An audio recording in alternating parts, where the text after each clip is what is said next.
Hello, readers. I'm going to read chapters 17 and 18 today. The next morning, Rob was helping Willie Mae in the laundry room. They were folding sheets and chewing 8-ball gum. All night, he had tossed and turned, scratching his legs and thinking about the tiger and what Sistine had said, that he had to be set free. He finally decided to go get Willie Mae's opinion. "You ever been to a zoo?" Rob asked her.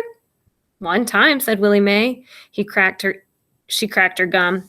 "Went to the zoo over in Shorley. Place stunk." "Did you think them animals minded it being locked up?" "Wasn't nobody asking them what they minded." Willie Mae pulled another sheet out of the dryer and snapped it open. Rob tried again. "Do you think it's bad to keep animals locked up?"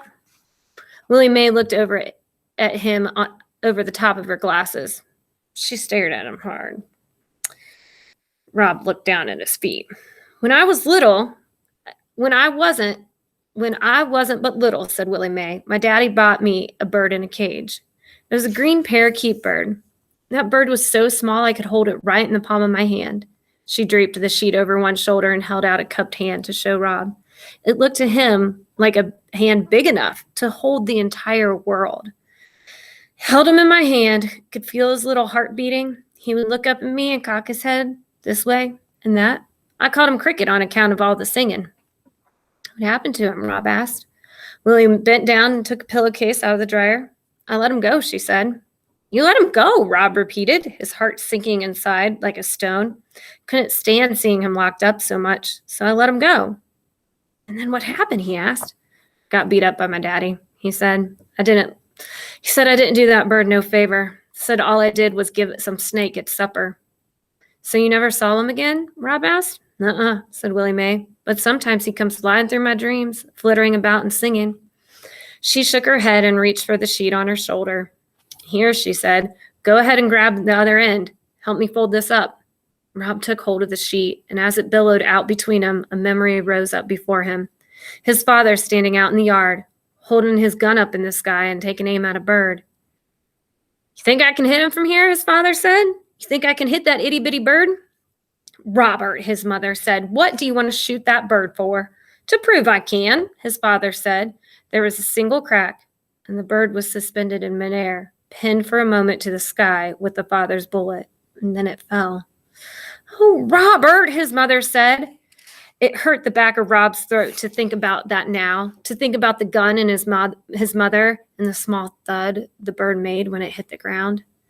"I know something that's in a cage," said Rob, pushing the words past the tightness in his throat. Willie Mae nodded her head, but she wasn't listening. She was looking past Rob, past the white sheet and past the laundry room and past the Kentucky Star. "Who don't," she said. "Who don't know something in a cage?"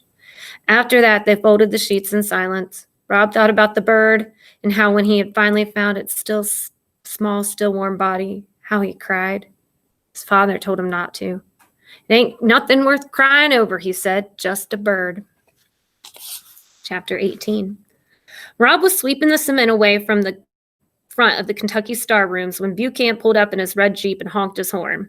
"Hey there," he hollered. Bucamp was a large man with orange hair and an orange beard and a permanent toothpick in the side of his mouth. The toothpick waggled as he talked, as if it was trying to make a point of its own. "We got you on the payroll now, too?" Bucamp shouted. "No, sir," Rob said. "All right," hooted Bucamp. He hopped out of the Jeep. "Got you working for free. That's what I like to hear." "Yes, sir," said Rob. "Ain't you supposed to be in school? Or you done graduated already?" The gold chains buried in Bucamp's orange chest hair winked at Rob. "I'm sick," said Rob. "Sick and tired of school, right?" He slapped Rob on the back. "Don't got a mama putting down the rules for you, do ya? Get to make your own rules." "Not me," said Bucamp. He jerked his head back in the direction of the motel office where his mother, Ida Bell, worked the front desk. He winked at Rob and then looked to the left and then to the right. "Look here," he said in a quieter voice. "I got me a number of deals going on right now. A few more than I can properly handle. I wonder if a smart boy like yourself, wouldn't be looking for a way to pick up some extra spending money." He didn't wait for Rob to answer. "Let me tell you what I got cooking. You like animals?" Rob nodded. "Of course you do," said Bucamp, nodding with him. "What boy don't? You like wild animals?" Rob's heart skipped a beat. He suddenly knew where Bucamp was headed. I got me a wild animal, said Bucamp. I got me a wild animal like you would not believe, right here on my own property. And I got some plans for him, big plans. But in the meantime, he needs some taking care of, some daily maintenance. You following me, son? Yes, sir, said Rob. All right, said Bucamp, and he slapped Rob on the shoulder again. Why don't you climb in this Jeep and I'm going to take you for a ride, show you what I'm talking about.